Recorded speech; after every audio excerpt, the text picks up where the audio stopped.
बच्चे लोग आज हम लोग पढ़ेंगे एज कैलकुलेशन। क्या पढ़ेंगे आज? As calculation. लेकिन बच्चे लोग वीडियो शुरू करने के पहले एक बार वीडियो को आप लाइक कर दीजिए। हमारा प्राइम लर्निंग चैनल का नाम है, आप उसको लाइक कर दीजिए। आज हम लोग पढ़ेंगे बच्चे लोग एज कैलकुलेशन। एज कैलकुलेशन क्या है? मान लिया बच्चे लोग कि आपका डेट ऑफ बर्थ है और कहीं पर आपको एज निकालना है कि हमारा टोटल एज कितना हुआ, या अगर आप कोई सर्विस करते हैं तो टोटल डिफरेंस सर्विस का कैलकुलेशन निकालना है कि हमारा एज मतलब ये कैलकुलेशन कितना हुआ, जिसको हम बोलते हैं एज डिफरेंस कितना है, या टोटल हमारा सर्विस कितना है, क्वालिफाइंग सर्विस जिसको क्या बोलते हैं, क्वालिफाइंग सर्विस कितना हमारा है। तो चलिए आज हम लोग देखते हैं बिल्कुल इजी ढंग से, क्या बिल्कुल आसान ढंग से देखते हैं कि एज को कैलकुलेट हम लोग कैसे करते हैं। बहुत सारे लोग एज को कैलकुलेशन करने में बिल्कुल गलती करते हैं। गलती नहीं करना है, जो एक स्टैंडर्ड फार्मूला है जो हम लोग बचपन से पढ़ते हैं 3, 4, 5 क्लास में जो हमारे टीचर ने पढ़ाया था, वही मेथड यूज करना है। चलिए देखते हैं।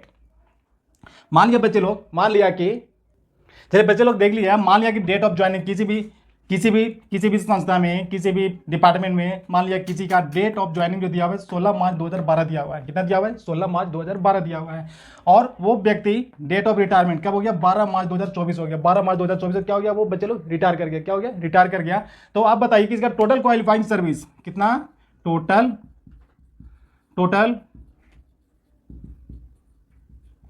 क्वालिफाइंग सर्विस कितना हुआ? हम लोग ये निकालेंगे। क्या निकालेंगे? टोटल क्वालिफाइंग सर्विस निकालेंगे। हम लोग बच्चे लोग कैसे निकालते हैं देखिए, इसे बहुत सारे लोग गलती करते हैं। आपको कंफ्यूजन नहीं होना, ये मेथड यूज करना है, आपको करेक्ट आंसर मिलेगा। क्या मिलेगा? बिल्कुल एक्यूरेट आंसर मिलेगा। देखिए किसी भी बच्चे लोग हम लोग घटाने के लिए क्या लिखते हैं? पहले हम लोग वाई एम और डी ये मेथड यूज करते हैं। मतलब ईयर क्या हो गया? ईयर मंथ और डे मतलब दिन यूज करते हैं। ठीक है, ये और ये पहले आपका इस मेथड में लिखना है। अब बच्चे लोग जानते हैं हमेशा कि हम लोग पहले बड़ा यूज करते हैं। क्या यूज करते हैं? बड़े वाले क्या यूज करते हैं? हम लोग DDMM वाई में यूज करते हैं, DDMM और वाई में यूज करते हैं। अभी हम लोग ये देखिए कि हम लोग इस सबसे बड़ा क्या 2024, तो हमने लिख दिया 2024। क्या लिख दिया? 2024। यहाँ पे लिख दिया हमने 03 और यहाँ पर लिख दिया 12। ठीक है बच्चे लोग, क्लियर है? 12 लिख दिया। अब ये यहाँ पे पहले से दिया हुआ 2012, हमने लिख दिया 2012। ये मार्च हमने लिख दिया 03 और ये हो गया 16, हमने लिख दिया ये 16। ठीक है बच्चे लोग, क्लियर है? इसमें तो कोई डॉट नहीं होना चाहिए। आप क्या करना है? आपको माइनस करना है। यहाँ पे आंसर कितना होगा? चलिए बच्चे लोग अभी देखिए, ये 2024 है, 2012 है, ये 3 और ये क्या है? 12 और ये 16 है। आप यहाँ पर देखिए ये दिन है, क्या डेज है, ये 12 और ये 16। 12 में तो 16 जाएगा क्या? नहीं जाएगा, बिल्कुल नहीं जाएगा। क्या करेंगे हम लोग? यहाँ से कैरी लेते हैं। कहाँ से कैरी लेते हैं? यहाँ से कैरी लेते हैं। आपने यहाँ से कैरी लिया, कितना लिया? 1 लिया था। लेकिन बच्चे लोग देखिए ये क्या मंथ है, ये क्या डेज है। तो 1 लेकर के हम लोग 112 नहीं बनाएंगे, ये हम मंथ लिया, एक मंथ लिया और डेज में मैं कन्वर्ट कर रहा हूं, तो हम लोग लेते हैं कितना? 30 डेज। कितना लेते हैं? 30 दिन। 30 दिन क्यों लेते हैं बच्चे लोग? क्योंकि जो महीना होता है ना, वो 30 दिन का एवरेज माना जाता है कैलकुलेशन करने के लिए।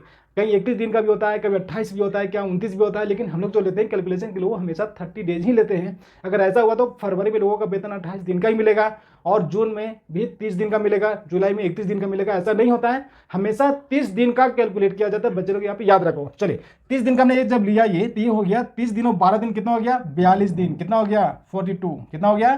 42 हो गया। अब यहाँ पर क्या बच गया बच्चे लोग? यहाँ पर कितना बच गया? यहाँ पर बच गया 2। यहाँ पर कितना हो गया? 2 में से 3 जाएगा क्या? मतलब 2 महीने में से 3 महीने जाएगा? नहीं जाएगा। फिर हम यहाँ जो 1 कैरी लेंगे, 1 कैरी लेंगे मतलब क्या? ये क्या ईयर में है? क्या ये ईयर में है? तो ईयर मतलब हमने 12 महीना लिया, 12 महीना और पहले से कितना था? 2। तो 12 2 कितना हो गया बच्चे लोग? 12 2 हो गया 14।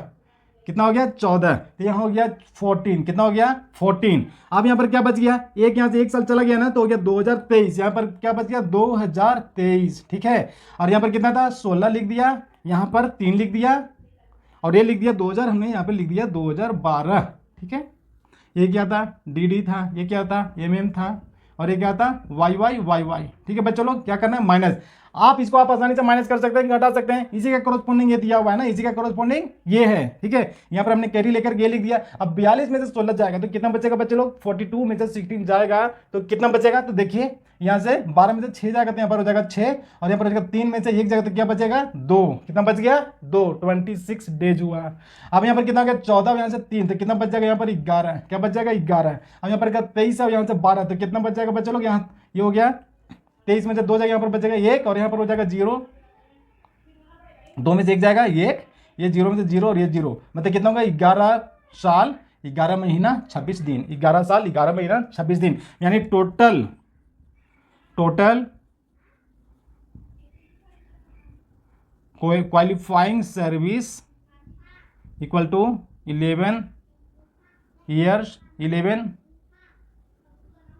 मंथ्स और 26 डेज। कितना होगा? 26 डेज। ये बिल्कुल एक्यूरेट है और ये कैलकुलेशन ऑथेंटिकेटेड है, ये बिल्कुल सही है। आप ये फार्मूला आप यूज कर सकते हैं। क्या कर सकते हैं? ये फार्मूला आप यूज कर सकते हैं। टोटल कितना हुआ? टोटल 11 साल, 11 साल, 11 महीना और 26 दिन। 11 साल, 11 महीना और 26 दिन। ठीक है बच्चे लोग, चलिए एक एग्जांपल लेकर और आपको समझाता हूं। एक एग्जांपल में और आपको समझाता हूं, आपका बिल्कुल डाउट बिल्कुल ये क्लियर हो जाएगा। चलिए एक नेक्स्ट एग्जांपल लेते हैं। Date of joining, date of joining, date of joining हो जाएगा, मान लिया कि ये 16 मार्च 2010। कितना है? 2010। और डेट ऑफ रिटायरमेंट जो है वो मान लिया कि 12 मार्च 2024 है। कितना है? 2024 है। Find the qualifying service. Qualifying service कितना हुआ? फिर क्या करेंगे बच्चे लोग? वाई वाई वाई वाई, है ना, एम एम और डी डी हमने ये लिख दिया। हम लोग बड़ा वाला लेते हैं 2024, यहाँ पे लिखे 2024। ये क्या? मार्च 3 लिख दिया और ये कितना है? 12, हमने 12 इसको लिख दिया। ऊपर में कितना है? 2010 है, 2010 लिख दिया। ये भी मार्च है, मार्च हमने लिख दिया। और ये 16 हमने 16 लिख दिया। अब आपको क्या करना है? इसको माइनस करना है। क्या करना है बच्चे लोग? माइनस करना है। चलिए देखिए, 12 में से 16 जाएगा? बिल्कुल नहीं जाएगा। क्या करेंगे? यहाँ से एक कैरी लेंगे। कितना लेंगे? एक कैरी लेंगे। यहाँ पर कितना हो जाएगा? एक कैरी लेंगे मतलब एक महीना, मतलब एक महीने कितना लिया? 30 दिन। कितना लिया? 30 दिन। 30 दिन और 12 दिन कितना हो गया? 42 डेज हो गया। कितना हो गया? 42। 42 में से 16 जाएगा तो कितना बचेगा? 26। 12 में से 6 जाएगा 6, और 3 में से 1 जाएगा 2, 26। ठीक है। अब यहाँ पर कितना हो गया? ये खत्म हो गया। क्या हो गया? 02। कितना हो गया? 02। अब 02 में से 3 जाएगा क्या? नहीं जाएगा। ये एक यहाँ से कैरी लेंगे यहाँ, तो यहाँ जब लेंगे तो कितना हो गया? 12 महीना लेंगे। 12 और 3 कितना हो गया? 12 3 ये सॉरी 2 है ना, 12 2 कितना हो गया? 14। 14 साल हो गया, सॉरी 14 महीना हो गया। ये क्या हो गया? 14 मंथ्स हो गया, क्योंकि एमएम है ना, ये एमएम है। 14 मंथ। 14 में से 3 जाएंगे, क्या बच जाएंगे? 11। कितना बच जाएगा? 11। और यहाँ पे देखिए ये हो जाएगा आपके, एक हमने चला गया था कितना? 2023 हो गया। ये क्या हो गया? सस्पेंड हो गया। आपके 23 हो गया। 23 में से 10 हो जाएगा, 3 में से 0 जाएगा 3, 2 में से 1 जाएगा 1, ये 0, ये 0। यानी कितना आंसर हो गया बच्चे लोग? 13 ईयर्स 11 मंथ्स 26 डेज। ये 26 डेज, ये है मंथ्स, और ये क्या है? ईयर्स। कितना हो गया? 13 ईयर्स 11 मंथ्स एंड 26 डेज। ठीक है बच्चे लोग? ठीक है बच्चे लोग, क्लियर हो गया? कोई डाउट नहीं है? चलिए नेक्स्ट देखते हैं। चलिए बच्चे लोग, जो नेक्स्ट हमने एग्जांपल लिया, डेट ऑफ ज्वाइनिंग है 16 मार्च 2013 है। कितना है? 16 मार्च 2013 है। और डेट ऑफ रिटायरमेंट है 12 मार्च 2024। 12 मार्च 2024। इसको हमको निकालना है क्वालिफाइंग सर्विस।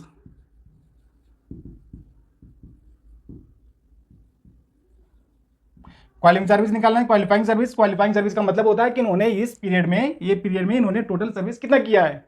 टोटल सर्विस कितना किया है। अगर मान लिया कि वो सेकंड लेकर आप नौकरी स्टार्ट कर रहे हैं, कहीं और ज्वाइन कर रहे हैं, अगर उसका कुछ कैंडिडेट मिलता है तो वो इनको फायदा होगा। चलिए देखते हैं कैसे निकालते हैं बच्चे लोग। क्वालिफाइंग सर्विस कैसे निकालेंगे? क्वालिफाइंग सर्विस करने का मतलब है कि बीच का एज डिफरेंस, एज कितना होगा, मतलब इन्होंने कितने साल इन्होंने इस सेवा दिया है। देखिए हम लोग क्या करेंगे, पहले ईयर ईयर ईयर ईयर लिखते हैं, इसके बाद हम लोग मंथ मंथ लिखते हैं, और हम लोग डे डे लिखते हैं। ईयर ईयर ईयर ईयर क्यों होता है? वाई वाई वाई क्यों होता है? क्योंकि हम लोग 2022 2023 2010 2020 लिखते हैं। कितना होता है? 4 डिजिट का होता है। कितना होता है? 4 डिजिट। लोग 4 में लिखते हैं। मंथ में जब 2 डिजिट होगा, 1 डिजिट और 2 डिजिट, और डे भी होगा 1 या 2 डिजिट में, 3 डिजिट में कभी नहीं होगा। ठीक है। चलिए अब बड़ा हम लोग घटाते हैं, बड़ा से छोटा की ओर घटाते हैं, तो बड़ा क्या? 2024 है, मतलब 12 मार्च 2024 है, तो हमने लिख देंगे 2024 मार्च और 12 दिन। यानी हम उल्टा लिखेंगे 12 मार्च 2024। क्या लिखेंगे? 12 मार्च 2024 हम उल्टा लिखते हैं। और घटाने के लिए क्या लिख देंगे? क्या लिखेंगे? 16 मार्च 2013। हो गया बच्चे लोग? क्लियर है? चलिए इसको करना है माइनस। क्या करना है? माइनस। बच्चे लोग ये क्या है? दिन। ये क्या है? महीना। ये क्या है? वर्ष। ये क्या है? वर्ष। ये क्या है? महीना। और ये क्या है? दिन। क्या है? ये दिन है। चलिए डे जब डे हम लोग लिखते हैं तो हमेशा 30 डेज यूज करते हैं। क्या यूज करते हैं? डे में हमेशा 30 डेज यूज करते हैं। क्यों? क्योंकि कुछ 28 का भी होता है, कोई 29 का, 30 का और 31 का होता है। अगर हम 28 29 30 31 कर अगर कैलकुलेट करते रहेंगे पूरे मंथ के लिए, तो किसी को सैलरी मिलता है तो फरवरी में उसको 28 दिन का ही मिलना चाहिए, नहीं पूरे 30 दिन का मिलता है। 30 दिन का 31 है तभी 30 दिन का मिलता है, और 29 है तभी 30 दिन का मिलता है, 30 दिन होता है तभी 30 दिन का मिलता है। इसलिए महीना जो स्टैंडर्ड वो 30 डेज का लिया जाता है। हम लोग ये बचपन से पढ़े हैं। ठीक है। चलिए अब ये हो गया 12 और ये हो गया 16, मतलब 12 12 दिन में से 16 दिन बच्चे लोग जाएगा? बिल्कुल नहीं जाएगा। 12 में से 16 दिन जाता है क्या? नहीं जाता है। हम लोग क्या करेंगे? कैरी करेंगे। लेकिन ये क्या मंथ है? क्या है? मंथ। हम लोग यहाँ से 1 महीना कैरी करेंगे। कितना? 1 महीना कैरी करेंगे। मतलब 1 महीना मतलब कितना हो गया? 30 डेज। कितना हो गया? 30 डेज। तो 30 दिन और 12 दिन कितना हो गया बच्चे लोग? 42 डेज हो गया। क्या हो गया? अब ये 42 डेज हो गया। अब 42 में से 16 चला जाएगा, कितना बचेगा? 12 में से 6 गया 6, और ये हो गया 3 में से 1 जाएगा 2, मतलब 26 डेज हो गया। कितना हो गया बच्चे लोग? 26 डेज। अब यहाँ हो गया, देखिए 3 में से 1 चला गया था ना, यहाँ पर बच गया कितना? 2। कितना बच गया? 2। अब 2 बचे थे, 2 में से 3 जाएगा क्या? नहीं जाएगा। अब यहाँ से 1 कैरी लेंगे, क्या लेंगे? 1 कैरी लेंगे, इधर जाएगा। तो एक जो है ना बच्चे लोग, ये क्या ईयर है? बर्स है। तो 1 कैरी लेने का मतलब हमने 1 बर्स ले लिया है। कितना ले लिया? 1 बर्स। 1 बर्स में कितना महीना होता है? 12 महीना होता है। 12 महीना बच्चे लोग को 2 महीना पहले से था, तो 12 तो कितना हो गया यहाँ पे? 14 महीना हो गया। कितना हो गया? 14 मंथ्स हो गए। 14 मंथ से 3 मंथ जाएंगे तो कितना हो जाएंगे? 11 मंथ्स। कितना हो गया? 11 महीना। 11 3 14, 11 महीना हो गया। अब यहाँ पर क्या बच गया? यहाँ पर हो गया 2023, है ना। ये तो हमने एक कैरी ले लिया था 1 महीना। क्या बच गया? अब 2023 हो गया। 2023 मतलब 23 में से 13 जाएगा तो हो जाएगा 10, इधर हो गया 0 0, मतलब कितना हो गया? 10 ईयर्स, 11 मंथ और 26 डेज। कितना हो गया? 26 डेज। ये बिल्कुल एक्यूरेट आंसर है। क्या ये? बिल्कुल एक्यूरेट एंड फाइनल आंसर है। इसमें कोई डॉट किसी को नहीं होना चाहिए। चलिए 10 ईयर, 11 मंथ्स और 26 डेज फाइनल हो गया बच्चे लोग। अभी हमें निकालते क्यों निकालते हैं? देखिए जब आप बड़े होंगे, आप कोई नौकरी ज्वाइन करेंगे, तब आपको ये समझ में आएगा कि हम लोग इसको क्वालिफाइंग सर्विस क्यों निकालते हैं। बच्चे थोड़ा सा मैं एक शॉर्ट में आपको एक बताना चाहता हूँ, आपको ज़्यादा समझ में आएगा नहीं, फिर भी आप एक बार देखिए। एंटीडेट क्या होता है? What is antedate? What is antedate? Antedate या एंटीडेट प्रमोशन क्या होता है? क्या होता है बच्चे लोग? मान लिया कि एक है आर्मी ऑफिसर। क्या है? Army officer. उन्हें एसएससी, मतलब क्या होता है इसको? Short service commission. वो होता है शॉर्ट, एक टर्म के लिए होता है। क्या होता है? एक टर्म के लिए होता है। नौकरी ने ज्वाइन किया, इन्होंने नौकरी एक ज्वाइन किया। मान लीजिए ज्वाइनिंग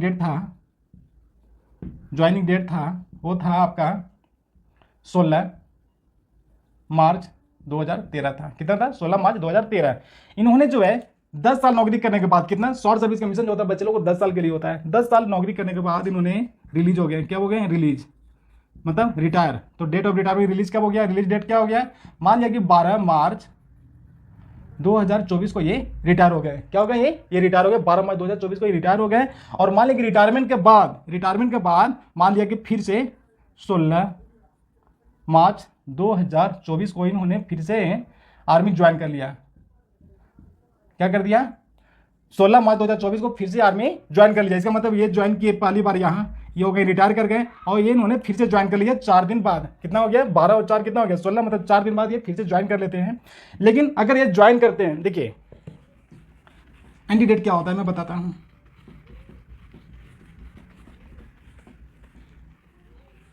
जब कोई आर्मी ऑफिसर जब रिटायर करते हैं, रिलीज होते हैं, रिलीज, इनको क्या बेनिफिट दिया जाता है? पहला दिया जाता है लीव इनकैशमेंट।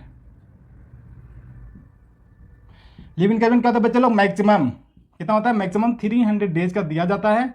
और क्या दिया जाता है? बेसिक पे प्लस डीए जो भी रहता है। तो बेसिक पे मान लिया कि इनको दिया हुआ था 80,000 मान लिया, ठीक है, प्लस डीए मान लिया कि 60% है, तो हो जाएगा 48,000 हो जाएगा। ये दोनों को जोड़ देगा। क्या करेगा? ये दोनों को जोड़ देगा, ठीक है बच्चे लोग, इसको गुना कर देगा। ये दोनों को जोड़ने के बाद जोड़िए इसको, ये हो जाएगा 0, ये हो जाएगा 0, ये हो जाएगा 0, ये 8 और 8 हो जाएगा, और ये हो जाएगा 8 और 4 12 हो गया। कितना हो गया?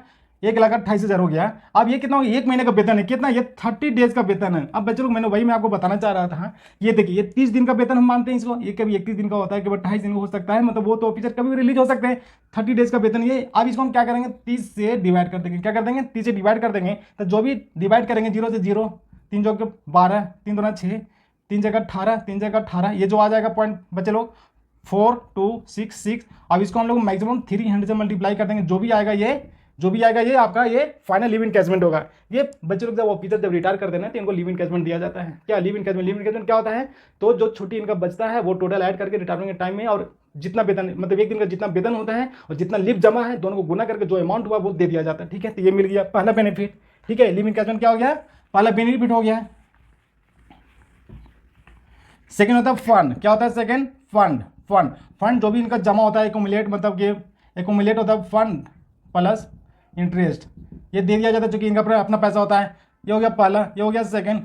थर्ड हो गया क्या, टर्मिनल ग्रेच्युटी मैक्सिमम कितना 25 लाख, कितना हो गया 25 लाख, ये दिया जाता है मैक्सिमम 25 लाख रिटायरमेंट के टाइम में दिया जाता है। और अभी 25 लाख जमा होना बिल्कुल आसान हो गया है। कोई भी अगर आर्मी से रिटायर करते हैं 12-15 साल सर्विस करने के बाद, तो उनको 15 साल सर्विस करने के बाद वो 25 लाख करीब करीब वो हो जाता है। चलिए, ये दिया जाता है। अब कोई सेकंड लेग ज्वाइन करते हैं, बच्चे लोग, तो ये जो टर्मिनल बेनिफिट है ना, ये इनको सरेंडर करना होता है। क्या करना होता है, सरेंडर करना होता है। रिटायरमेंट के टाइम में मान लिया बेसिक पे इनका था 80,800, क्या था 80,800, मान लिया पोस्ट कुछ भी है, मैं पोस्ट डिस्क्राइब नहीं करूंगा। चलिए, बेसिक पे अगर 80,800 था, ये सरेंडर कर देते हैं बच्चे लोग। अगर फिर से जब सेकंड लेग ज्वाइन करते हैं, तो इनको जो बेसिक पे होता है 56,100 से स्टार्ट होता है। कितना होता है, 56,100 से स्टार्ट होता है। लेकिन अगर ये ग्रेजुएटी को सरेंडर कर देते हैं, मतलब जहां पे पैसा मिला था उसको अगर वो रिफंड कर दिए, कितने साल, 1 साल के अंदर में, कितना 1 ईयर मैक्सिमम होता है, 1 ईयर के साल में अगर रिफंड कर देते हैं तो उनको क्या था, एंटी डेट मिलता है। मतलब ये जो था ना 56,100 जो स्टार्टिंग सैलरी था, अब उनको मिल जाएगा 80,800 से इनको स्टार्ट हो जाएगा सैलरी। मतलब पे प्रोटेक्शन, क्या होता है, पे प्रोटेक्शन। लेकिन इसके लिए क्या करना होता है उनको, ये ग्रेजुएटी सरेंडर करना होता है। और अगर पेंशन मिल रहा है तो वो भी उनको सरेंडर करना होता है। पेंशन कितना सरेंडर करते हैं बच्चे लोग, पेंशन कितना, कि जिस डेट में उन्होंने ज्वाइन किया उस डेट से पेंशन बंद कर दिया जाता है। जो पहले मिल गया उसका कोई हिसाब किताब उसके लिए नहीं है। कब से बंद होगा, जिस डेट में उन्होंने सर्विस ज्वाइन किया, मतलब सेकंड लेग जिस डेट से ज्वाइन किया उस डेट से उनका पेंशन बंद कर दिया जाता है।